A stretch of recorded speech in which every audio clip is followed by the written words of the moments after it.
వందే మాత్రం. నేను మీ journalist Navatha. Welcome to our political. సిద్ధాంతం ఆకలి తీర్చదు. సిద్ధాంతం నుంచి మహా సామ్రాజ్య నిర్మాణం వైపు సాగిన చైనా ఆర్థిక మహా విప్లవం గురించి ఈ వీడియో ద్వారా మీకు తెలియజేస్తా. ప్రస్తుత ప్రపంచ ఆర్థిక వ్యవస్థను శాసిస్తున్న దేశాల్లో చైనా అగ్రస్థానంలో ఉంది.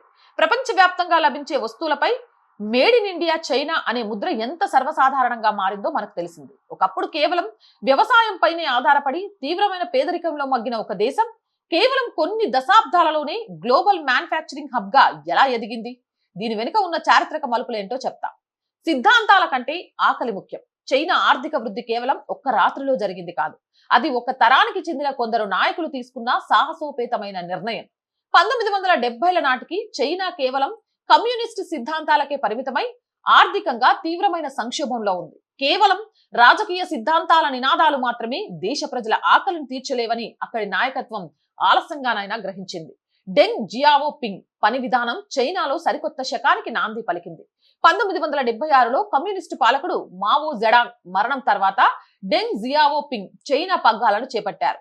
ఆయన నాయకత్వంలో చైనా తన పాత కఠినమైన సెంట్రల్లీ ప్లాన్డ్ ఎకనామీ పద్ధతులను క్రమంగా పక్కన పెట్టడం ప్రారంభించింది.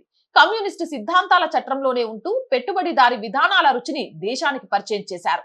స్పెషల్ ఎకనామిక్ జోన్స్ మరియు గ్లోబల్ ఇన్వెస్ట్మెంట్స్ కు పట్టం కట్టారు. ఈ మార్పులో భాగంగా చైనా షెంజన్ వంటి నగరాలలో స్పెషల్ ఎకనామిక్ జోన్స్ ఏర్పాటు చేసింది. ఈ ప్రాంతాల్లో విదేశీ పెట్టుబడులకు ద్వారాలు తెరిచింది. ప్రైవేటు రంగానికి స్వేచ్ఛనిస్తూ ఎగుమతులను ప్రోత్సహించేలా తయారీ రంగాన్ని తీర్చిదిద్దారు. అధికారికంగా కమ్యూనిస్టు దేశంగానే చలామణి అవుతూనే అంతర్గతంగా అంతర్జాతీయ వాణిజ్య నియమాలకు అనుగుణంగా చైనా రూపాంతరం చెందింది. పక్కా పెట్టుబడిదారి దేశంగా మారిపోయింది. ఈ ఆర్థిక సంస్కరణలు దేశంలో ఒక మహా విప్లవానికి దారితీశాయి. గ్రామాల్లో ఉన్న కోట్ల మంది వ్యవసాయ కార్మికులు ఉపాధి వెతుక్కుంటూ నగరాల వైపు తరలి వచ్చారు. చైనా చరిత్రలోనే కాకుండా ప్రపంచ చరిత్రలోనే ఇది ఒక అతి పెద్ద వలసగా నిలిచింది. ఈ కార్మిక శక్తి సాయంతో కొత్త పారిశ్రామిక నగరాలు రాత్రికి రాత్రే వెలిశాయి. క్లే ఇండస్ట్రీస్, మెగా మ్యానుఫ్యాక్చరింగ్ ప్లాంట్లు దేశవ్యాప్తంగా విస్తరించాయి. మానవ చరిత్రలోనే అతి పెద్ద వలస పారిశ్రామిక నగరాల నిర్మాణం జరిగింది. గ్లోబల్ సప్లై చైన్ దేశంగా చైనా మారిపోయింది. కేవలం కొద్ది దశాబ్దాల వ్యవధిలోనే చైనా రూపురేఖలు మారిపోయాయి. ఒక పేద వ్యవసాయ దేశం నుంచి ప్రపంచానికే ఫ్యాక్టరీగా అవతరించింది. నేడు అంతర్జాతీయ మార్కెట్, గ్లోబల్ సప్లై చైన్, పోర్టులు మరియు షిప్పింగ్ లైన్ అన్ని చైనా ఫ్యాక్టరీలపై తీవ్రంగా ఆధారపడి ఉన్నాయి.